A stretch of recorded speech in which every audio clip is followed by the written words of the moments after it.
Dame i gospodo, uvaženi predstavnici medija, koristim priliku da vam se zahvalim što ste došli na preskonferenciju Saveza za bolju budućnost Bosne i Hercegovine koju je sazvao naš klub poslanika u predstavničkom domu Parlamenta Federacije Bosne i Hercegovine.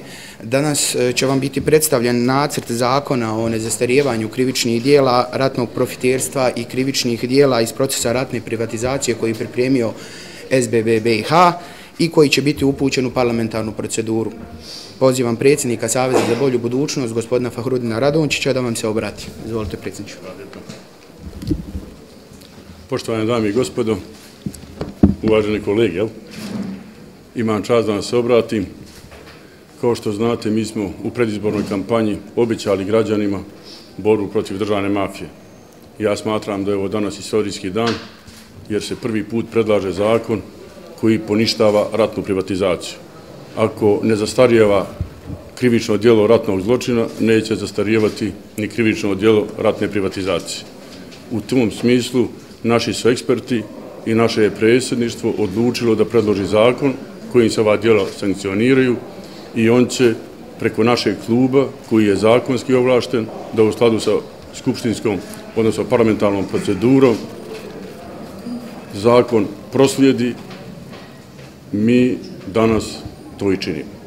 Taj će zakon preuzeti da institucionalno preda naš uvaženi član, gospodin Omer Hećimović.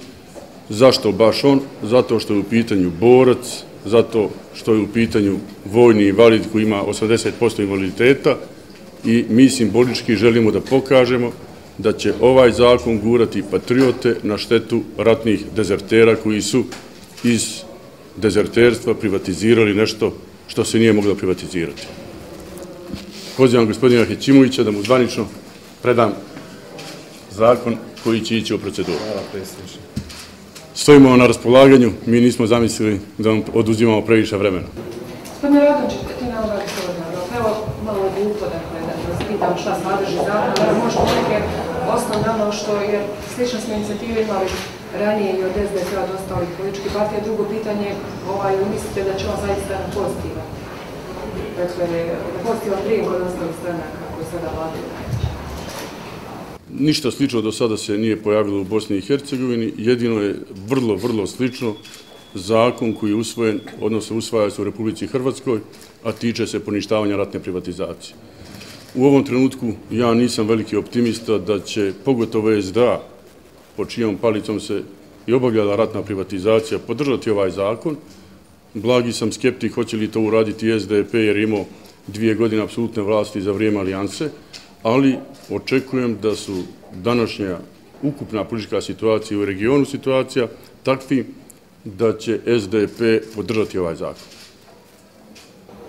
Gospodin Radončiću, da li nacrt zakona predviđa ukoliko se dokaže da je neko činio kriminalnu privatizaciju tokom rata, da li on predviđa neke sankcije i koje su to sankcije? Oduzimanje, stečene imovine, zatvorske kazne, da li je to predviđeno zakonom?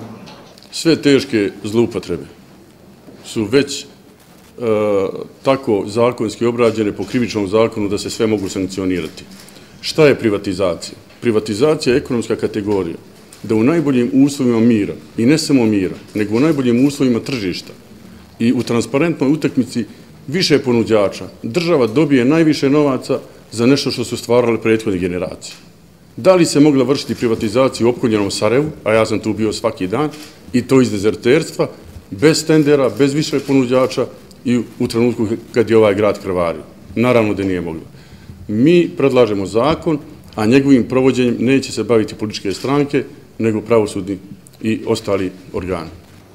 Ja ću iskoristiti ovu priliku da vas upitam, nevezano za zakon, šta očekujete od formiranja vlasti na državnom nivou i kakvi su stavovi SBB-a u odnosu na ono što ste prije govorili, da li ste recimo spremni i vi?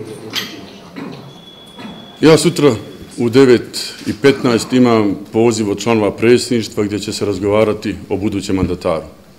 Taj razgovor doživljavam, nažalost, kao razgovor sa trojicom portparola, 3 posvađane ili 2 posvađane političke opcije.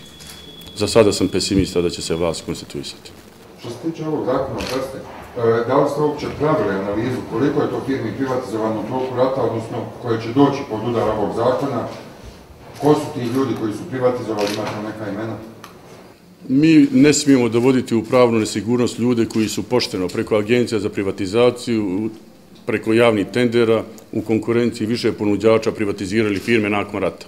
Ovdje se radi samo o kompanijama koje su privatizirane tokom rata.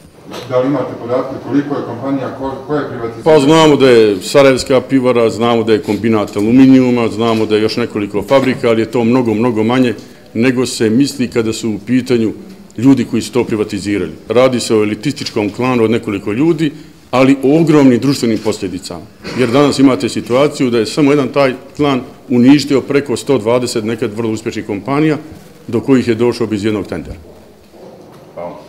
Ako možete gospodine Većinovića, jedno pitanje, s obzirom da ste vi poslanik Saveza za bolju budućnost, da li ste već na kolegiju predstavničkog doma Parlamenta Federacije razgovarali o tome da li će se eventualno već za narednu sjednicu predstavničkog doma imati mogućnost da ovaj zakon uvrstite u dnevni red? Mi smo već u parlamentu na prošloj sjednici najavili da ćemo ovaj zakon podnijeti parlamentu na razmatranje i očekujemo, bez obzira što je predsjednik kazao da je skeptik, mi pozivamo sve kolege iz svih političkih partija, opcija koje participiraju u parlamentu da podrže ovaj zakon. I evo ja očekujem da će oni podržati. Naše je da mi ovo iznesemo, prezentiramo i tražimo podršku. Do njih je hoće li nas podržati ili neće, ali u svakom slučaju, ako to ne uspijemo prvi puta, mi ćemo se truditi dalje u ove 4 godine da ovaj zakon bude konstantno na dnevnom redu ovog parlamenta. Hvala lijepa. Ako nema pitanja, bih vam dodao samo još jednu rečenicu. Ukoliko procijenimo da ovaj zakon iz koruptivnih razloga teško može proći na federalnom parlamentu, mi ćemo ga također ponuditi i na državnom nivou i procjenjujemo da tamo može mnogo brže proći. Hvala lijepo.